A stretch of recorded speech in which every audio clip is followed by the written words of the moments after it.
مل احسان، احسان کیا ہے؟ یہ خصوصی سوال تھا عبادت کے حسن کے بارے میں، تو آپ نے جواب دیا ان تعبد اللہ کأنک تراہ، تم اللہ تعالیٰ کی عبادت ایسے کرو گویا کہ تم اسے دیکھتے ہو، فَإِن لَمْ تَكُن تَرَاهُ فَإِنَّهُ يَرَاكَ، پھر اگر تم اسے نہیں دیکھتے وہ تو تمہیں دیکھتا ہے۔ جب بندہ نماز کی حالت میں ہوتا ہے تو دراصل اپنے رب کے سامنے ہوتا ہے، اسے اسی کیفیت کے ساتھ نماز ادا کرنی چاہیے۔ حقیقت یہ ہے کہ رات کے وقت کی نماز انسان کو اس کیفیت میں لے آتی ہے کہ انسان اپنے رب کو سامنے محسوس کر سکے یا اس کی نظروں کو اپنے اوپر محسوس کر سکے۔ یہ تعلق ہے، یہ ربط ہے عرش والے کا فرش والے کے ساتھ اور فرش والے کا عرش والے کے ساتھ۔ آپ صلی اللہ علیہ وسلم اللہ تعالیٰ کی عبادت میں جب مشغول ہوتے، سیدہ عائشہ کہتی کہ آپ کے پاؤں سوج جاتے تھے اور آپ کے پاؤں پھٹ جاتے تھے، لیکن دل کی رغبت اور شوق کے ساتھ کیے جانے والے عمل کے بارے میں کتنا گہرا شعور تھا۔ کیا میں اس کا شکر گزار بندہ نہ بنوں؟ کہ اس کا شکر کیوں نہ ادا کروں؟ آپ صلی اللہ علیہ وسلم جب نماز ادا کرتے تو دیر تک آنسو بہاتے تھے۔ اللہ تعالیٰ نے اپنے نبی سے فرمایا وَمِنَ اللَّيْلِ فَتَهَجَّدْ بِهِ نَافِلَةً لَكَ عَسَىٰ أَن يَبْعَثَكَ رَبُّكَ مَقَامًا مَحْمُودًا، اور رات کو تہجد ادا کیجیے، یہ آپ کے لیے زائد ہے، ممکن ہے آپ کا رب آپ کو مقام محمود پر فائز کر دے۔ دنیا میں اللہ تعالیٰ کے سامنے کھڑے ہونا، قیام کرنا اسی طرح سے ہے جیسے آخرت میں ہم اپنے رب کے سامنے کھڑے ہوں گے۔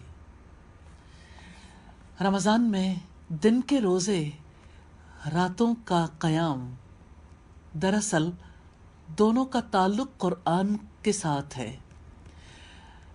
جب بندہ دن میں روزہ رکھتا ہے اور رات کی تاریکی میں قیام کرتا ہے تو یہ راتیں کس قدر قیمتی ہو جاتی ہیں، کس قدر انسان کو ان راتوں سے تسکین نصیب ہوتی ہے۔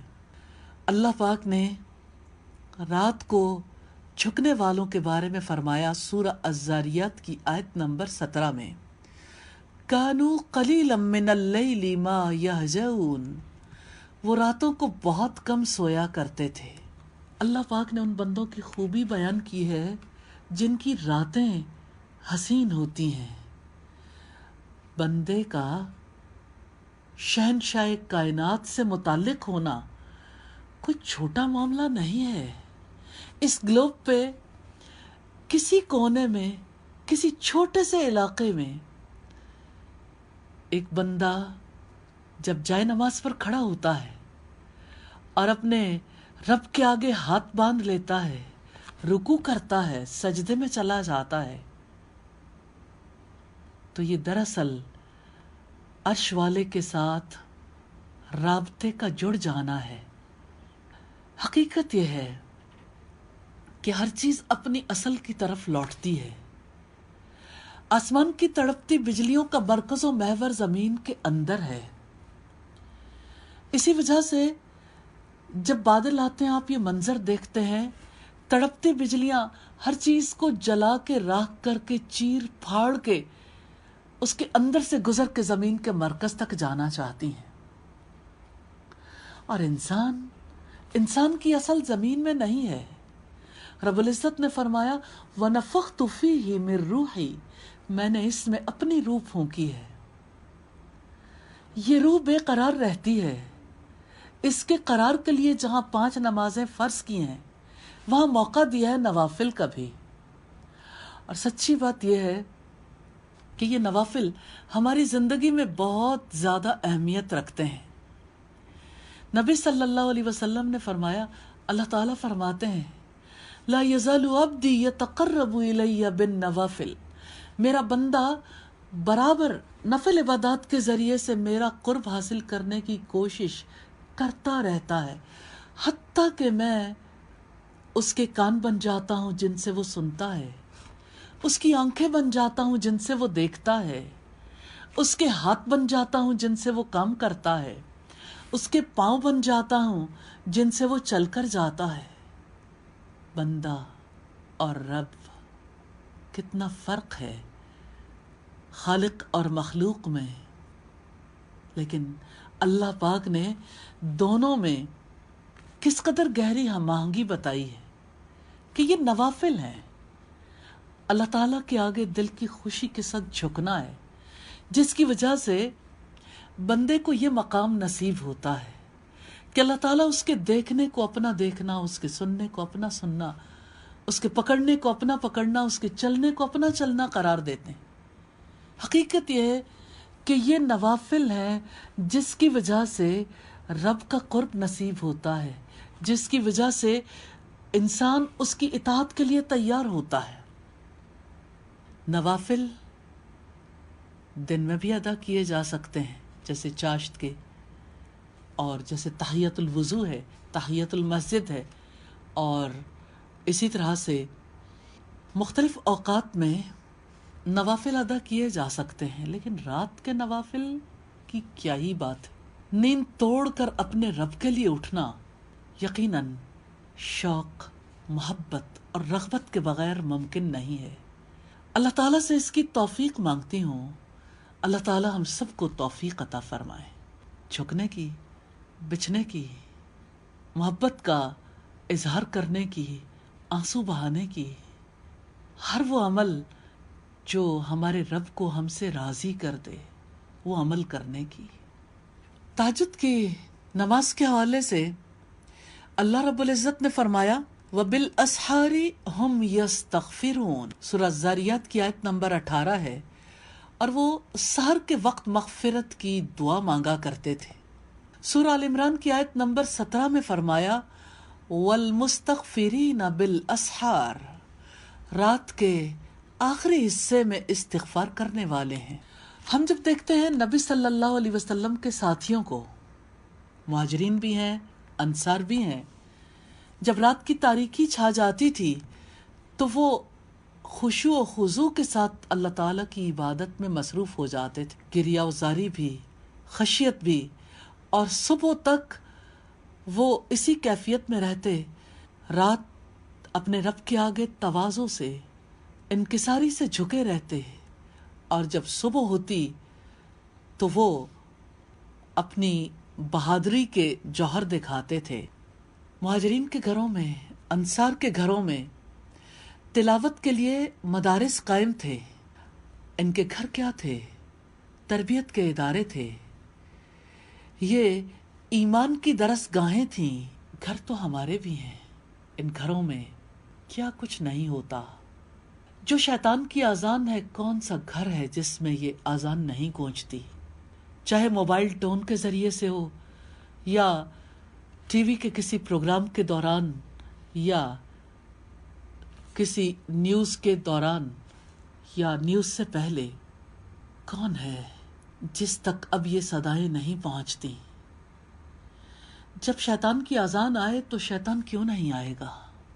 تلاوت قرآن اور شیطان کی اذان، کتنا فرق ہے دونوں میں۔ تلاوت قرآن کرنے والا نوافل میں جب تلاوت کرتا ہے تو اپنے رب کے قریب ہو جاتا ہے۔ راتوں کا قیام چھوڑ دینے سے کس قدر دل سخت ہو گئے، کس قدر مزاجوں میں درشتگی آ گئی۔ یہ آنکھیں آنسو کیوں نہیں بہاتی؟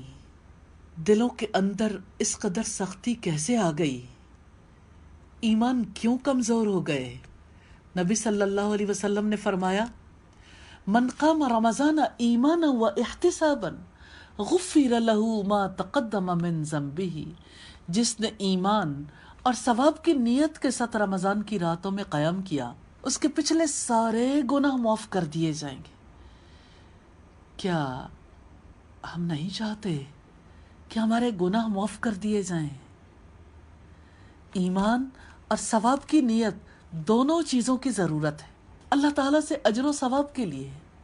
اللہ تعالیٰ ہی سے ملاقات کرنی ہے، اسی کے آگے کھڑے ہونا ہے، اسی کے آگے رکوع کرنا ہے، اسی کے آگے سجدے کرنے ہیں۔ سوال یہ پیدا ہوتا ہے رات کے قیام پر انسان کیسے تیار ہوتا ہے؟ اس میں کوئی شک نہیں کہ فضیلت کی احادیث ہمیں سب سے زیادہ تیار کرتی ہیں، لیکن جو احساس انسان کے لیے زیادہ معاون اور مددگار بنتا ہے، دراصل وہ قیامت کے دن اپنے رب کے حضور کھڑے ہونا ہے۔ جس دن رب العالمین کے حضور کھڑے ہوں گے، اس دن کتنا تڑپیں گے، کاش دنیا میں اپنے رب کے آگے کھڑے ہوئے ہوتے، کاش دنیا میں اس کا شعور ہوتا۔ کیا رب کا وعدہ نہیں ہے وَلِمَنْ خَافَ مَقَامَ رَبِّهِ جَنَّتَانِ، جو اپنے رب کے آگے کھڑے ہونے سے ڈر گیا اس کے لیے 2 باغ ہیں۔ یہ تو پریکٹس ہے حشر کے میدان میں رب کے حضور کھڑے ہونے کی۔ قیام اللیل فرض نمازوں کے قیام کے ساتھ بے حد اہمیت کا حامل ہے، اور یہ قیام وہی کرتا ہے جس کے دل میں اپنے رب کی محبت ہوتی ہے۔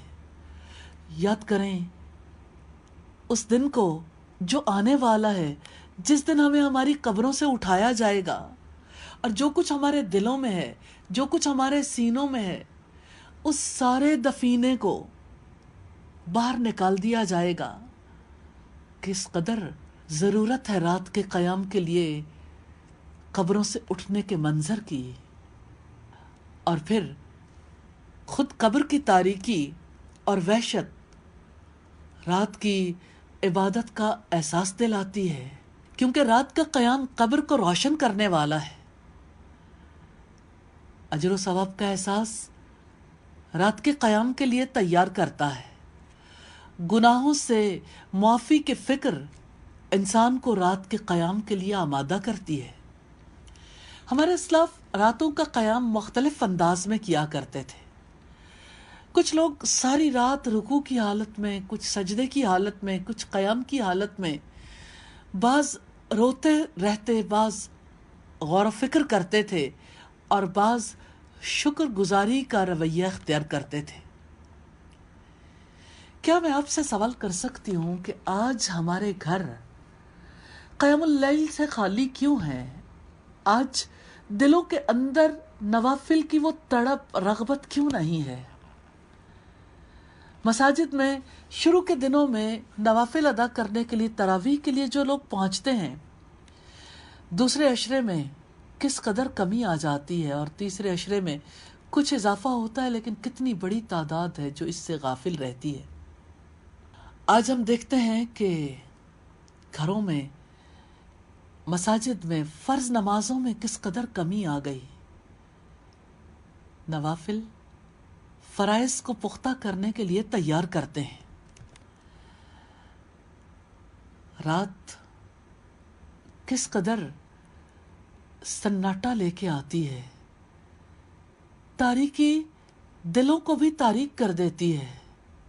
غافل لوگوں کے دل اور زیادہ غفلت میں مبتلا ہو جاتے ہیں۔ کتنے لوگ ہیں جو راتوں کو قیام کی بجائے، اللہ پاک کے آگے کھڑے ہونے کی بجائے، غافل کر دینے والی مصروفیات میں اپنا وقت گنوا دیتے ہیں۔ ڈیوائسز کس قدر دور لے گئیں رب سے۔ ایسا لگتا ہے کہ اب قیام موبائل کے لیے رہ گیا۔ ایسا لگتا ہے کہ اب وقت نیٹ چیٹنگ کے لیے رہ گیا۔ اپنے رب سے باتیں نہیں کریں گے، اپنے پیدا کرنے والے کے پاس جانا نہیں ہے، اپنی زندگی کا وقت اس کی عطا نہیں سمجھتے۔ جس نے زندگی دی ہے، زندگی اسی کے لیے ہے، اسی کے لیے سجدے کرنے ہیں، اسی کے لیے راتوں کا قیام کرنا ہے، کیونکہ راتوں کا قیام دلوں کو زندہ کر دیتا ہے۔ اور جب اللہ کے ڈر کی وجہ سے آنکھ کھل جاتی ہے، دل بیدار ہو جاتے ہیں، تو کس قدر